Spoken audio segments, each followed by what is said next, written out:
Hello my dear students, I am Akanksha Pandey, Management Department, Pentium Point, Technical College, Rewa. I hope आप सभी अपने अपने घरों में सेफ होंगे, सुरक्षित होंगे और लॉकडाउन का सही तरीके से पालन कर रहे होंगे। मैं ये भी आशा करती हूँ कि ये जो माध्यम हमने चुना है ऑनलाइन वीडियो लेक्चर्स का आपसे जुड़ने के लिए, ये आपके लिए बहुत ज़्यादा फ्रूटफुल साबित हो रहा होगा। आई होप कि हमारे मैनेजमेंट की ओर से जो ये पहल आपके लिए की गई है, इसका आप ज़्यादा से ज़्यादा लाभ उठा सकें। इसके लिए हमारे YouTube चैनल को ज़रूर से ज़रूर सब्सक्राइब करिए और वीडियोस को आप वहाँ पर देख सकते हैं। आज मैं फिर MCOM 4th सेमेस्टर के लिए रूरल एंड एग्रीकल्चरल मार्केटिंग से कुछ टॉपिक्स लेकर आई हूँ, जिस पर आज हम चर्चा करेंगे। ये ऑनलाइन वीडियो लेक्चर्स आपसे जुड़ने का सबसे बेहतर माध्यम है, इसीलिए हमने ये प्लेटफॉर्म चुना ताकि आपको हम बेहतर से बेहतर कंटेंट डिलीवर कर पाएँ और साथ ही आपको आपके इस लॉकडाउन फेज में भी स्टडीज से रिलेटेड कोई प्रॉब्लम ना हो। तो आइए, जो कल का टॉपिक था मार्केट सेगमेंटेशन, जिसमें मैंने कल के वीडियो लेक्चर में आपको ऑलरेडी मार्केट सेगमेंटेशन की डेफिनेशन और कंज्यूमर्स के जो टाइप्स हैं वो मैंने डिस्कस किए थे। आज हम मार्केट सेगमेंटेशन के बेसिस डिस्कस करेंगे। बेसिस यानी आधार। कल मैंने आपको बताया था कि मार्केट सेगमेंटेशन का मीनिंग क्या होता है। मार्केट यानी बाजार, सेगमेंटेशन यानी डिवीजन, विभक्तिकरण। जब हम मार्केट को डिवाइड करते हैं कई सारे एट्रीब्यूट्स पर, क्वालिटीज पर, पैरामीटर्स पर, that is called as market segmentation. अब मार्केट सेगमेंटेशन क्यों जरूरी है? मार्केट सेगमेंटेशन इसलिए जरूरी है सो दैट कस्टमर जो है कंफ्यूज ना हो। जब वो मार्केट जाए तो सेगमेंटेड मार्केट में उसको अपनी नीड के हिसाब से प्रोडक्ट्स जो हैं, जो वो चाहता है वो उसको अवेलेबल हो, वो इमीडिएटली उनको परचेज कर सके। तो इसलिए कन्वीनियंट बनाने के लिए बाजार को मार्केट सेगमेंटेशन का होना जरूरी होता है। अब मार्केट सेगमेंटेशन के कुछ आधार आज मैं आपसे डिस्कस करूंगी। मार्केट सेगमेंटेशन का सबसे पहला आधार जो है वो है इनकम। एक हिंदी में कहावत सुनी होगी आपने, तेते पांव पसारिए जेती लंबी 100, यानी चादर जितनी लंबी हो उतने ही पैर फैलाने चाहिए। मार्केटिंग में भी यही रूल अप्लाई होता है। अब आप सोच रहे होंगे कि कैसे? यानी इनकम आपकी जितनी भी है उसी के हिसाब से आपको परचेजिंग या बाइंग करनी चाहिए। अगर आप उससे ज़्यादा के अमाउंट की परचेजिंग या बाइंग करोगे तो जाहिर सी बात है आपके लिए वो प्रॉब्लमेटिक सिचुएशन होगी। कैसे प्रॉब्लमेटिक सिचुएशन? ऐसे होगी कि आपकी इनकम है, हम सपोज करिए 10,000 रुपये, आपने परचेजिंग कर डाली 20,000 रुपये, तो जो एक्सेस अमाउंट है 10,000 का वो या तो आप किसी से बोरो करोगे या फिर अपनी पुरानी सेविंग्स से लेके यूज करोगे।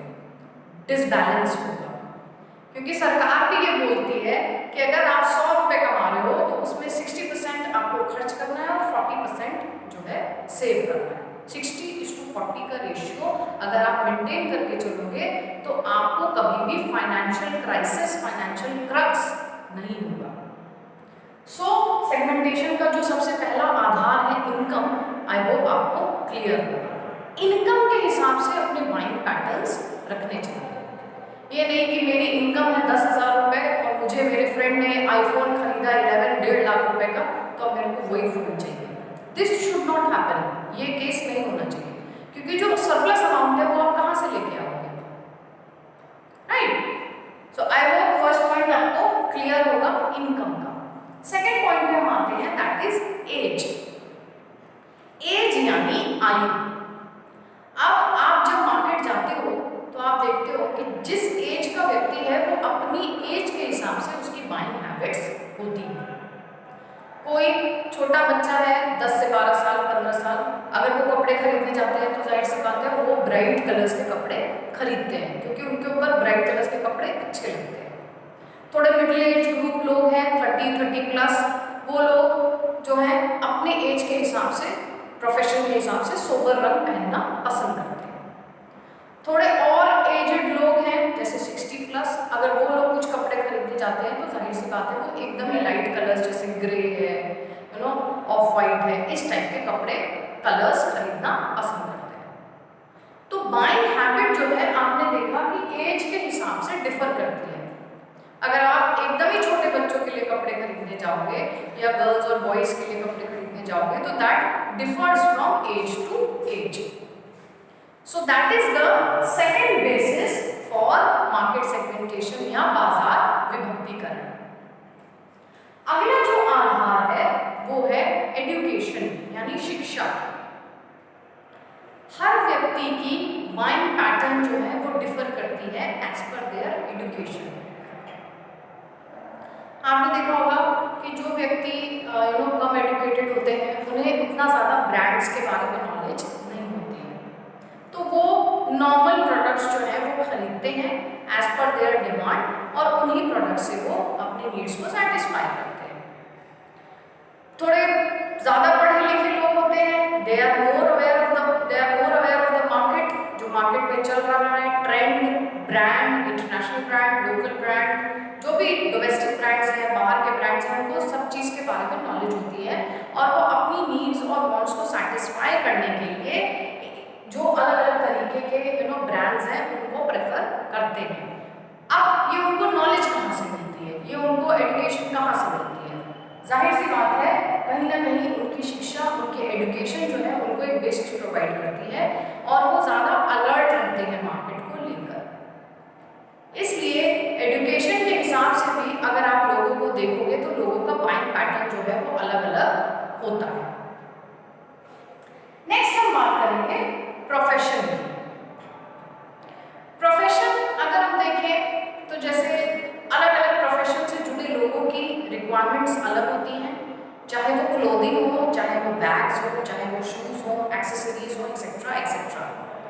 अगर आप डॉक्टर्स को देखोगे तो उनके प्रोफेशन से रिलेटेड जो उनकी डिमांड्स होंगी, नीड्स होंगी, वो अलग तरीके की होंगी। जो आपके टीचर्स हैं, प्रोफेसर्स हैं, उनके जो माइंड हैबिट्स होंगे उनके प्रोफेशन के हिसाब से वो अपने क्लोथ्स, एक्सेसरीज या ये सारी चीज़ें चूज करते हैं, तो उनके माइंड पैटर्न्स अलग होंगे। इसके अलावा कॉर्पोरेट्स में जो लोग काम करते हैं, एमएनसीज में, बड़ी बड़ी कंपनीज में लोग काम करते हैं, उनके ऑफिस वेयर्स अलग टाइप के होते हैं, फॉर्मल्स होते हैं, तो उनके माइंड पैटर्न्स अलग होंगे। तो प्रोफेशन यू सी एक बहुत इम्पोर्टेंट रोल प्ले करता है किसी भी व्यक्ति के बाइंग पैटर्न को डिसाइड करने में। उस व्यक्ति का पेशा क्या है, उस व्यक्ति का ऑक्यूपेशन क्या है, प्रोफेशन क्या है, वो उस व्यक्ति के कपड़ों से, बात करने के तरीके से, एक्सेसरीज से झलकता है। आपको देख के समझ में आ जाएगा कि एक व्यक्ति अगर बोलता है कि हाँ मैं प्रोफेसर हूँ, तो आपको देख के समझ में आएगा कि ओके ही और शी इज अ प्रोफेसर और ही और she is a doctor etcetera etcetera. So this also is a major criteria for market segmentation. Next है आपका geographical factors, भौगोलिक तत्व या भौगोलिक आधार। अलग अलग geographical areas में अलग अलग products की requirements रहती है। जैसे अगर आप रेगिस्तान में देखोगे, राजस्थान में, तो जाहिर सी बात है वहाँ पर जो है पानी की कमी रहती है, तो वहाँ के जो प्रोडक्ट्स हैं वो अगर आप देखोगे कि ठंडी चीज़ें वहाँ पे ज़्यादा मिलती है, क्योंकि वहाँ एक पानी की कमी भी है, दूसरा गर्मी बहुत ज़्यादा पड़ती है। तो कहीं ना कहीं जोग्राफिकल जो फैक्टर्स है, अलग अलग एरिया के जोग्राफिकल जो डायमेंशंस हैं वो भी लोगों को उनकी बाइंग हैबिट पे डिफर करते हैं अलग अलग जगह की तरफ से। अगला है पर्सनैलिटी फैक्टर। हर कंज्यूमर को अगर आप देखोगे, हर व्यक्ति अपने आप में एक अलग पहचान, एक अलग पर्सनैलिटी रखता है। इसी तरीके से अगर आप कंज्यूमर्स भी देखोगे तो कंज्यूमर्स को भी अगर आप देखोगे तो अलग अलग कंज्यूमर्स जो है उनकी अलग अलग पर्सनैलिटी होगी और अलग अलग पर्सनैलिटी के हिसाब से उनकी बाइंग हैबिट्स भी होंगी। नेक्स्ट इज कंज्यूमर बिहेवियर और बाइंग पैटर्न। इसका मतलब ये है कि हर कंज्यूमर का बिहेवियर अलग होता है from the other customer and और कंज्यूमर, एंड उनका बाइंग पैटर्न भी अलग अलग होता है। सो इसलिए भी मार्केट सेगमेंटेशन का ये भी एक इम्पॉर्टेंट बेसिस है।